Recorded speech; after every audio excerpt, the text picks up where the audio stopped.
Hi, hello. Welcome everyone to a new episode of Arduino Education Season 4, episode number 9. We are Roxana and Anton. from Arduino Education. How are you? Remember to say hi on the chat. Tell us who you are and from where you are joining. We are live on YouTube, Facebook, LinkedIn, and Crowdcast. Hit the Yes. thumbs up button if you're watching this episode from YouTube, heart if you're watching from Facebook, and light bulb on LinkedIn. I don't know how to do that one, but No, we never know how to do that, but you just press that. yeah. So show us some love and do that. Heart, thumbs up, and Light bulb. Yes. Cool. So remember that we have our EDUvision website where you can read articles, watch tutorials, and the previous EDUvision seasons too. You can also find our new EDUvision podcast. We have 8 episodes available on Spotify, Anchor, and Apple. Nice. Just go on the chat. There is the link to the podcast. Yes. And today we'll talk about STEAM. As on November 8th, we celebrate National STEAM Day. And we know that students are significantly better off with strong science, technology, engineering, art, and mathematical skills. And that's why STEAM education programs are so important. So STEAM Day is a great opportunity to encourage students to pursue their STEAM-based interests. That's so true. And we ask you guys on social media, what is your favorite STEAM subject? Is it science, technology, engineering, arts, or math? Which one is yours, Anton? Mine, So you can see it here. I would say arts because I'm not really good at math. Arts and technology, I would say, if I had to choose. So All right. So there's a poll on LinkedIn and Twitter, so you can go and vote there, or also you can do it on the chat. So let us know which one is your favorite. Mine is arts too, arts and technology. arts and technology. But yeah. also when I was at school, I really like science. So yeah, it's a mix, Exactly. right? So we also have prepared a really cool, colorful STEAM project, right there, Right there. a NeoPixel cube. Yes. So what is this here? EDUvision, nice. Hello from EDUvision, and then it says hi on the chat. Say hi on the chat. Yes. It's very cool, right? Absolutely. So then we're going to talk about the project a little bit later, more in detail. But now let's see a sneak peek of how this works. Yes.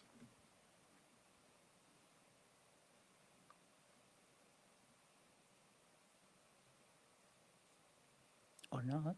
Or not? Let's see.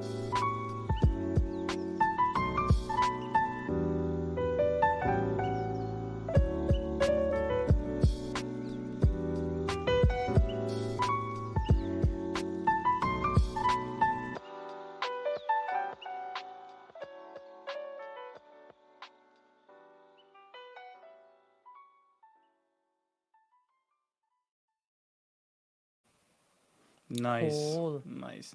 It's a very nice project, and as you always know, lights are very fun to watch and to work with. So it's very cool. And I'll explain a bit more in detail how this works later on. So don't Yeah. leave. So we have some people joining from Colombia, Canada, so from Madrid, Awesome. Spain. So hello to everyone. Thanks a lot for joining. Love So that Alexander said, yes, love the camera and editing work. Nice, Yeah, actually, nice. it's a very cool video.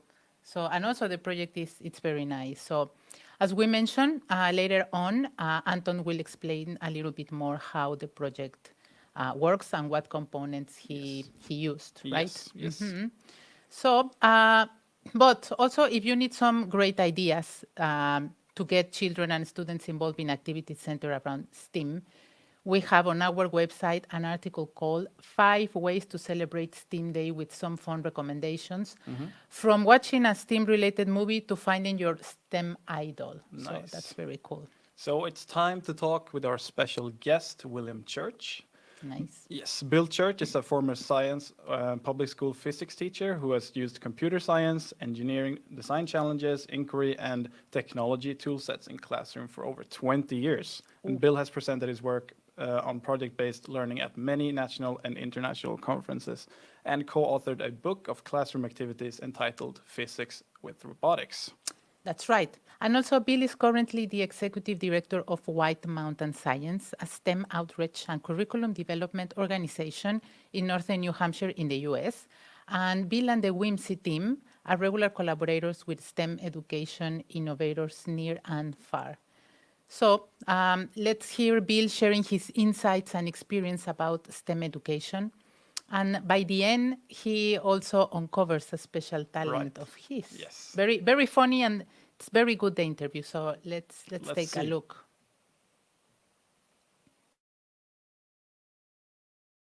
What I love about and I'm passionate about in terms of STEM and what we're preparing our students for is a world of work that doesn't exist right now. A world of well, we at Whimsy, we're focused on actually where it's not STEM, it's creative problem solving. Right? At the end of the day, it's STEM is a broad set of letters for a lot of different types of problems and tools to solve problems. My opinion, based on my experience, more likely to prepare students for creative problem solving across a diverse set of problems in the world that they're going to face, and problems we can identify right now. I mean, I didn't know as a kid climate change would be a problem, and I grew up in the 70s and 1970s and 80s, blissfully ignorant of what was happening to the world, and I didn't know that was a problem. I didn't know to prepare for a world with a changing climate and the issues that come up, and how do we live in a world with a changing climate. So we got to prepare our students for problems that don't exist now, jobs that don't exist now, and a STEM approach is a holistic way to equip our students with the tools for that changing world. And you mentioned you've been working a lot with teachers and helping them to also implement this in their classroom. But have you got any feedback, or when working with the teachers, what kind of support do teachers feel would improve their efforts to implement STEM pedagogy in their classroom? Boy, if we could pull it off and we could team teach, I think one of the biggest supports I would love any classroom to have is more than one instructor in the room, and if that can be pulled off because two teachers join into a larger class, but it's still two teachers.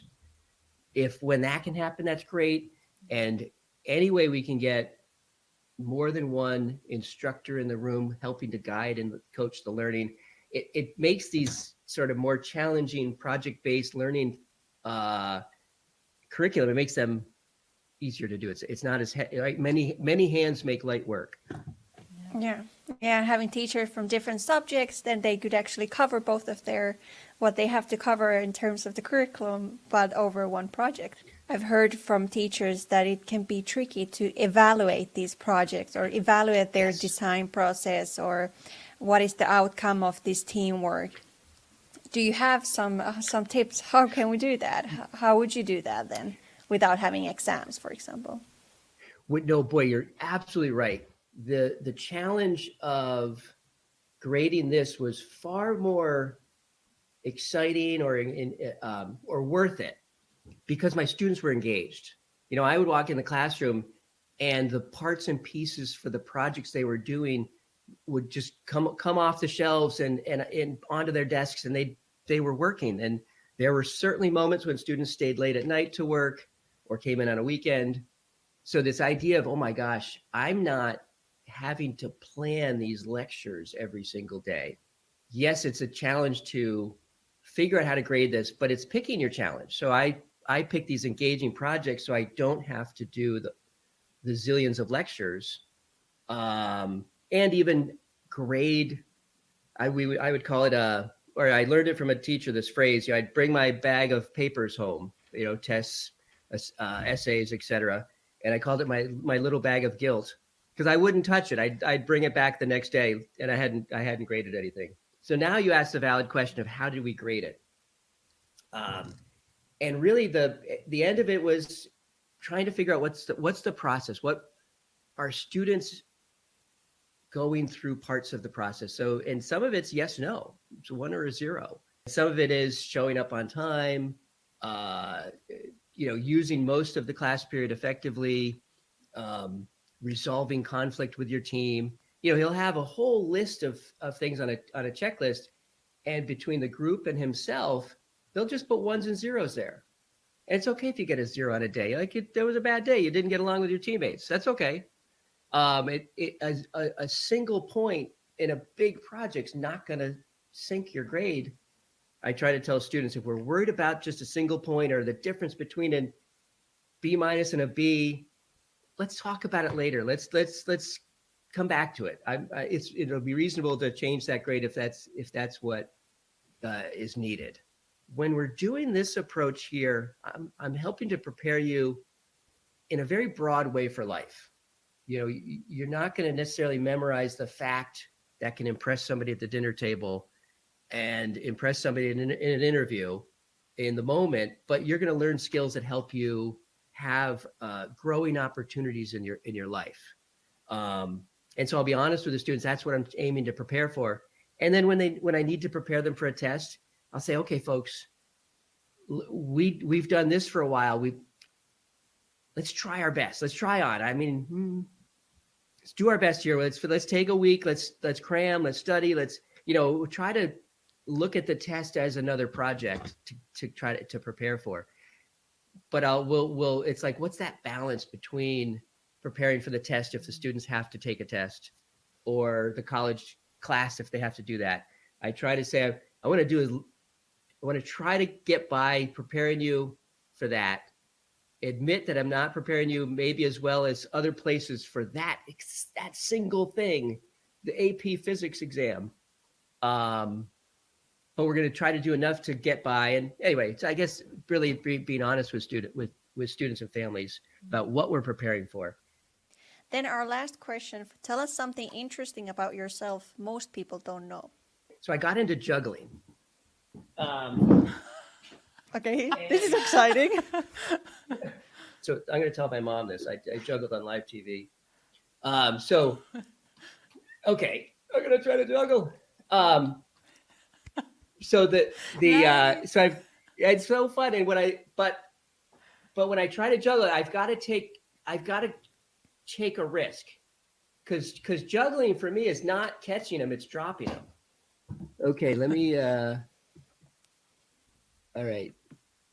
So you can see, I shouldn't do this inside, and my family yells at me if I try this stuff, but I'm at work, so I can. Don't go too close to the window. That's right. Okay. Can you see the room? Yep. Yes. Okay. Oh. I know. I'm just learning this, and so this has been a couple weeks, and so let's see what happens here. It's not chainsaws yet. Okay. So if I try this, okay, here we go. Okay, what? You gotta go one more.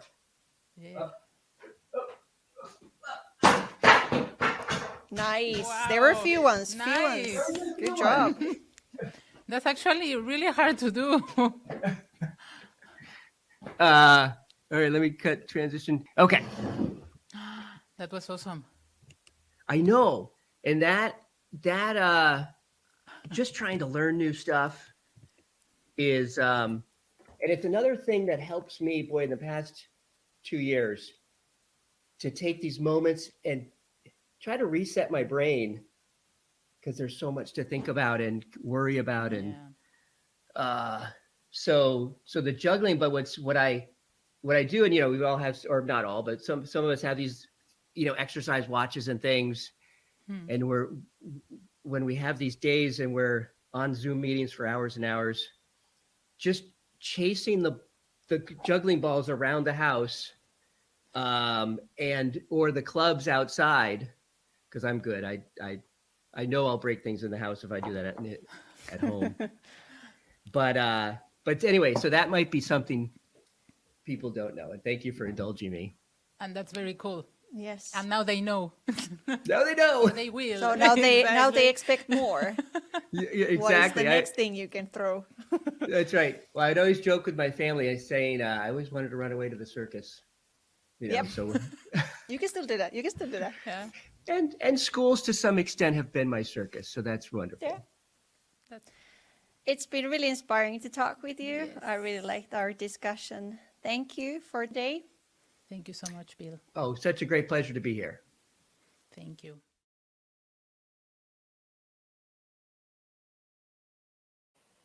That was a great interview. As you can see, we had a lot of fun talking with Bill, and he shared so much insights from all of his 20 years of experience being a teacher.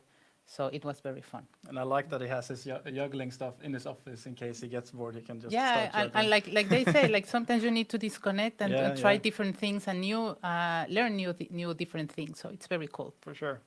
So yeah, we also have an article about Bill Church called "The Evolution of STEM from an Educator's Perspective" on our website. And That's right. to learn more about Bill and the Whimsy team, what they're doing, you can check their website, whitemountainscience.org. Yeah, exactly. And of course, you can listen to the full interview with Bill on our EDUvision podcast. He tells us more about how the education has evolved and all the challenges that teachers face when they implement STEM programs. So you can find the link here on the chat, and this is our website where we have all of our previous episodes here, and of course the new one with Bill. So Nice. just go there. Cool. Really Cool, listen cool. to that. It's inspiring, it's fun, and you will learn a lot. So yeah, don't miss that episode. No. And also, if you want to start building STEAM projects with your students or with your kids or with children at home, we have the Arduino Student Kit, which is a hands-on tool to learn about coding and electronics. And we have A 15% discount until the end of this week, Sunday, November 7th. And you can see the discount when you visit the digital store. And if you want to take a look at Student Kit content, you can see a lesson on our content preview website. Yeah, you can go on the chat Yes, and yes. it's there, the lesson. So you take a look of how the student kit activities look like. So what if we go back to our project? Yes, The NeoPixel. The little NeoPixel box. Yeah, exactly. Very fun project to make. So it's a box, as you can see. We 3D printed this box here, and we have a NeoPixel grid and some translucent plastic. And you can do lots of cool stuff with it. As you saw in the video, I made a sketch where I could switch the colors when I was tilting it. So we also have an accelerometer inside, and of course an Arduino Uno inside as well. So yeah, and as you see here, we made a little message. It says, "Hello from EDUvision, say hi on the chat." But you could also connect it to whatever you want. So you could potentially connect a RTC module, and you could make it into a clock. You could use an API if you have a Wi-Fi board, so you could display weather and lots of amazing cool stuff. So yeah, and it's pretty easy to make. You don't need a 3D printer. You could use cardboard if you don't have a 3D Exactly. printer. So Any material. Any make material. just, like a box and put inside the board. And remember that what we want to do here is just to build something to inspire you. And because when you see some like this idea, you say, I can maybe try this or try that. So this is just to inspire your curiosity or imagination or creativity, and then you can turn this into something bigger and different. exactly. So And that's very cool. It's cool with an accelerometer in it as well. You can change the interactions depending on how you tilt it and so forward. So really cool. I urge you to try. It's really cool, and you can have it next to your computer as a lamp even. So lots of different possibilities with it. Yeah, that's cool. As we saw on the video, you were rotating it, and then you have different types of light Yeah. that help with your mood or changes your mood, right, depending on the color. So now that we are working too much from home or learning from home, it's nice to have this kind of thing. So it changes all. Absolutely. So really try that. It's very easy. It's a library already there, right? Yeah, that you they can use the try. NeoPixel, the Adafruit NeoPixel library. You can look it up, and it's pretty easy to get your hands dirty with it. So, yeah. Exactly, very easy. So again, we always love to see what you're doing with Arduino and with your knowledge, with your experience, with your students. So always remember to share your project with us. So we have only one last episode left for this season, but then you can still get some Arduino goodies by submitting your Arduino project on our EDUvision site. Yes. Remember, it's arduino.cc/education/eduvision. then you will find all the instructions there, the description of your project, and you can submit it. And actually, I see there on the chat, Akil, that I think he shared his project with us. So he just received his Arduino Nice. goodies. So Awesome. it's really cool what you can get. And of course, like, you know, Arduino, it has this huge community. So it's very nice when we see some project that you build. Exactly. And we can share with everyone. So remember, I don't, well, yeah, it's nice, that phrase that we say, sharing is caring. Exactly. So more people will learn about the job or the work you're doing. So, and they can learn from you, inspire others. So it's also very good, so you can share your projects with us. Yes. Just remember that, Awesome. right? Yes. All right. And that's it. So I think that's it for this episode. And join us next week on Thursday, November 11 at 5 p.m.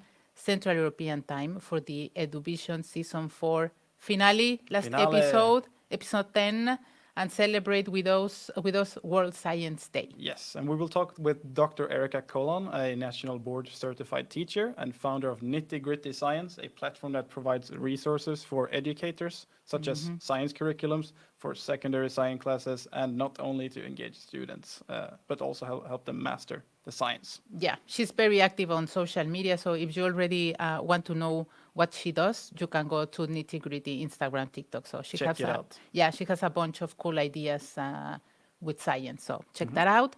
And then see you next See you. Thursday, everyone, all of you. Be sure to be there. Exactly. See you soon. Take care and bye. Bye. Adios.